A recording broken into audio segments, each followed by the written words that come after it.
Hello guys, welcome back to my YouTube channel T-Spot. In this video, And just like that, the most recent episode of the Max spin-off series finds Carrie deeply enmeshed with her ex-fiancé, Aidan Shaw. The two argue about who should close the blinds to block the annoying sunlight as they struggle to get out of their knotted sheets and into each other's arms. It's a revolting scene that raises the question, is there any employment left? Aidan does not have 3 sons. Will Carrie simply rely on Mr. Big estate to support her for the rest of her days?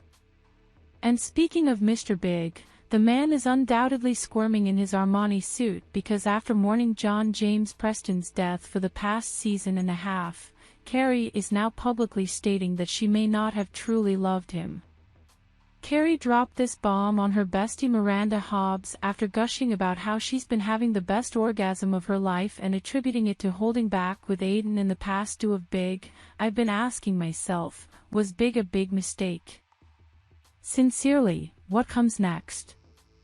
Will Alexander Petrovsky suddenly appear and take Carrie back to Paris? And will we all be obliged to comply?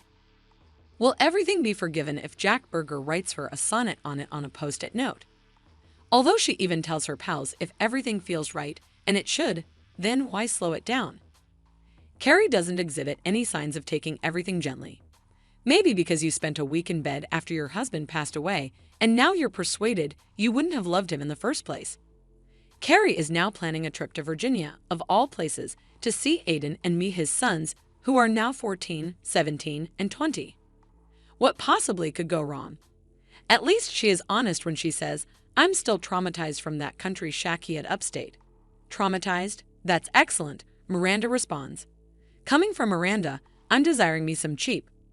I understand that implies you're still there, someplace. Hobbes, you ought to humiliate Carrie. Speaking of cheap dias, Carrie proposes to rent out their previous residence so Aidan can stay there instead of his dread of Carrie's trauma-filled abode.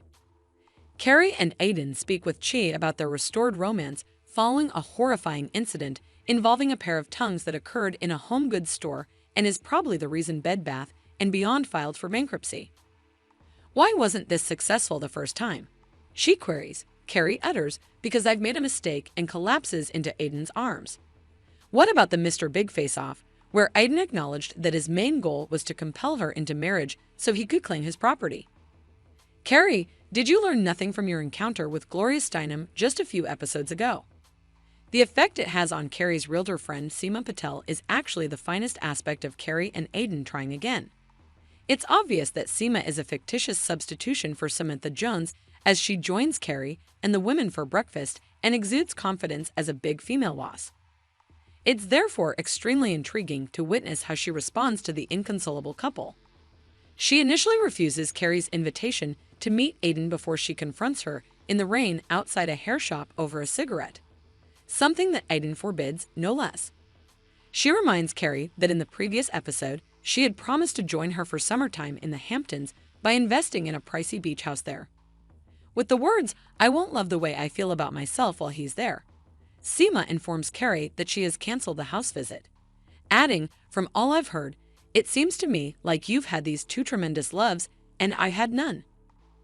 I don't want to blow all my money on this emotion." As Seema requests some distance, Carrie understands that she may be in danger of losing yet another friend as a result of her disagreement with Samantha. Space creates more room for friends. Carrie pleads to Seema, "Please, truly, please don't move away from me and act like you can't see me at a bowl at the salon getting my hair washed." And even though Seema initially appears unwilling to participate in Carrie and Aidan's PDA extravagance, she eventually joins them for supper. Then, as she packs her things to go to Aidan's farm, Carrie is heard saying with joy, "It was our fresh beginning." While Carrie is away in Aidan land, Miranda appears to have realized her error and pleaded for her internship at Human Rights Watch to be reinstated.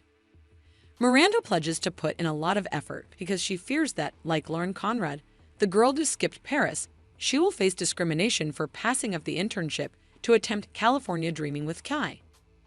But she quickly finds that her fellow interns and their strange garlic cookies aren't happy since she is receiving special treatment. Under responds to someone who asks whether she is perfect. In fact, I'm a sexually troubled alcoholic who's experiencing a divorce, so consider that garlicky cookie girl. After making careful to communicate her concern about her privilege, she eventually secures a position as her boss's pregnant replacement. She is reminded by her boss of her 30-year career. Ideally, a former lawyer is going back to her roots and not only the red ones.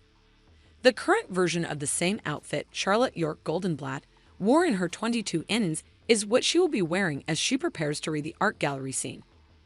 Charlotte, however, has only come to realize that midlife is the devil, which means she is unable to lose weight the way she formerly could.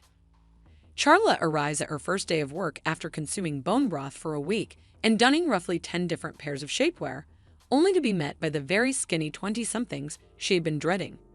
But have no worry, say ATC fans, and just like that would not conclude with such a cliched body negative plot in 2023, Layla, Charlotte's supervisor, is a young woman with a full figure and a lot of vitality.